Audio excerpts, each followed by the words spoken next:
Good evening, my name is Michel Reguidel. I am a professor at the École Nationale Supérieure des Télécommunications in Paris, in France.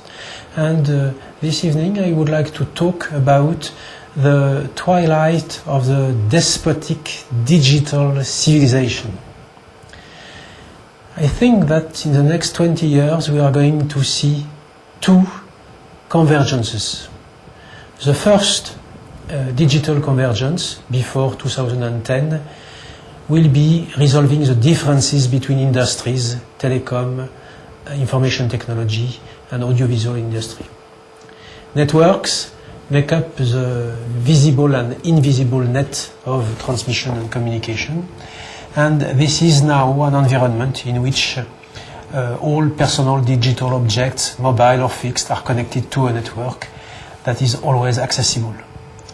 During the excitement of the internet bubble in 2000, we often heard of the promise of a digital convergence, which is in fact a double convergence of the carriers, the fixed and mobile infrastructure and the content, voice and data.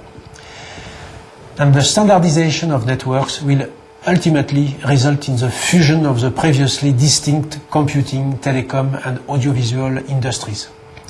This configuration will produce a sophisticated combination of next generation internet access and the fourth generation mobile telephony, the success of which will depend on user adaptation. We will thus see an evolution of networks from vertical segmentation by infrastructure to horizontal segmentation by type of service. Eventually, we will have a seamless global interconnection between telecom operators and the internet. This convergence is hindered by a bitter antagonism between the three industries over any alignment.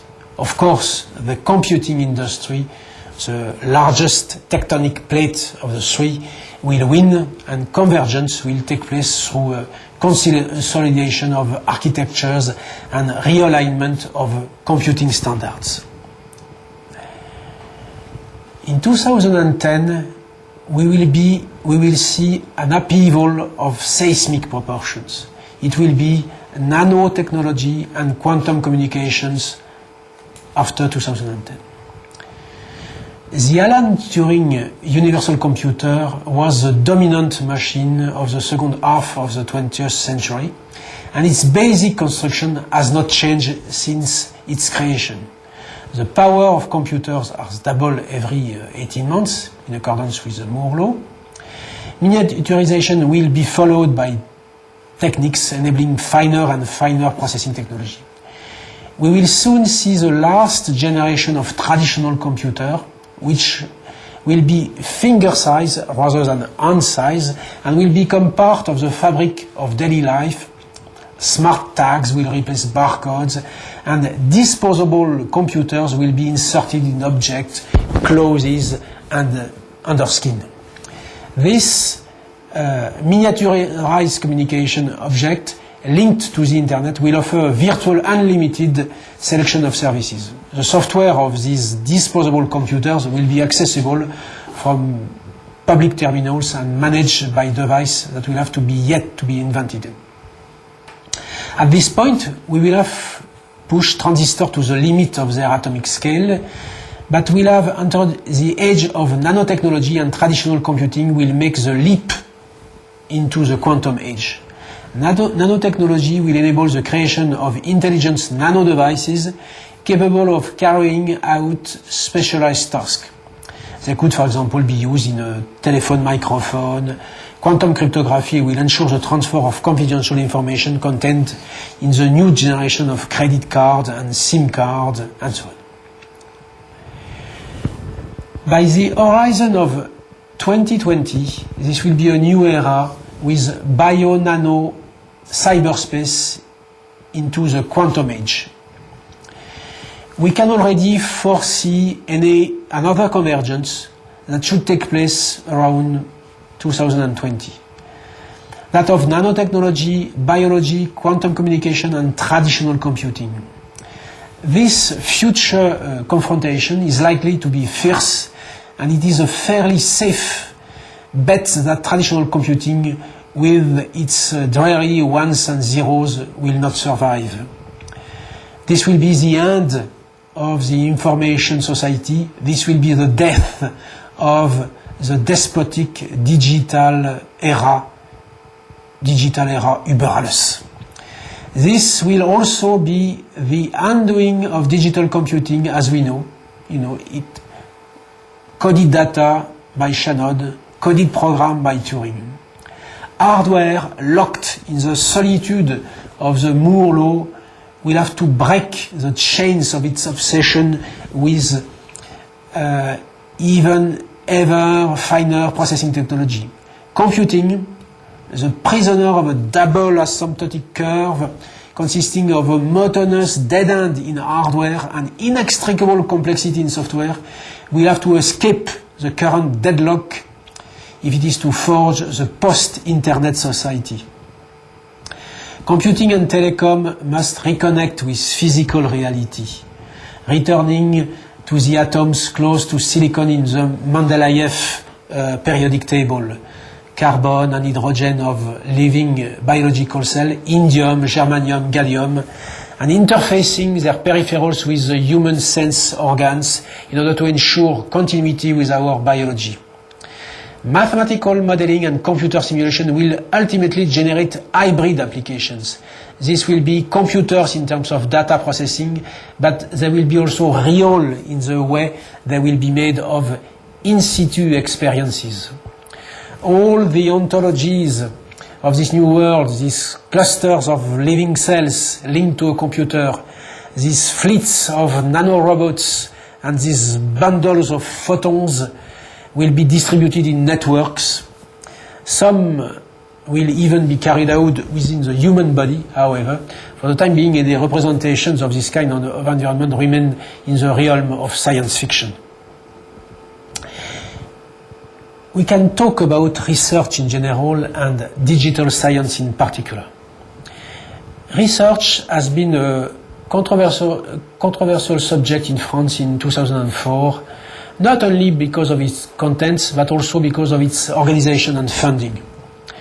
This debate in the public arena has highlighted the impoverishment of research, modest salary of researchers, the low investment, the massive reduction in the number of research positions, and the cumbersomeness and the number of existing bodies. Researchers are often hindered by their status, have difficulty at the end of their careers, and the lack of mobility. The controversy has tended to ignore the priorities of research, the difference in volume and allocation in terms of research and effort between such fields as biology, nanotechnology, information technology, and communication. Its quality, how research is evaluated, its use, how is fundamental and applied research and innovation actually applied, and what are the links with industry. And its contents, what should be researching in France, in Europe, and in the world. What are the priorities for France and Europe? Conservative forces and all the world interest at all levels have hindered genuine discussion. Moreover, the segmentation on which these debates hinge is outdated, consisting of conformist brotherhoods of physicists and biologists and corporate institutions. Discussions are biased and reach foregone conclusions as a result of the lobbying of powerful research bodies keen to retain their position and rearguard fighting between grandes écoles and university to such an extent that there is little room for calm and objective debate. If nothing changes, then we may witness something of a decline in the years to come as Europe digests new members countries. Despite all its efforts at modernization, Europe risks becoming marginalized, incapable through lack of cohesion, and even partly counterbalancing America's overwhelming domination. Research collaboration in Europe is not easily developed. The dispersion of research activity over the European country does not encourage the creation of synergy. the political decision maker and institutional officials for the renaissance of higher education and research must nevertheless redouble their effort to provoke a drastic overhaul and a restructuring of education and research for the new century. We must not be content with faint-hearted gestures, with structures and organizations superficially reinventing themselves and with measures designed for their media impact rather than for their effectiveness. It is strange that digital science has not yet achieved noble status in the scientific pantheon. Digital science does not even exist in its own right.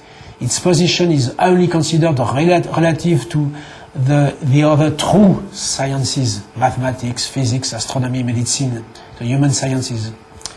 We talk of networks and computing, and there are catch-all acronyms like ICT, Information and Communication Technology.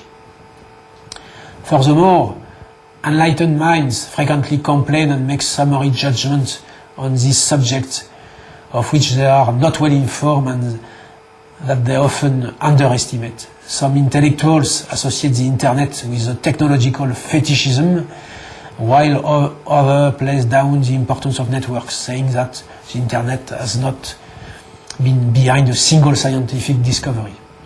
This litany continues. There is no shortage of such damning remarks, which are slightly pathetic in their lack of perceptiveness. Thank you very much. Goodbye.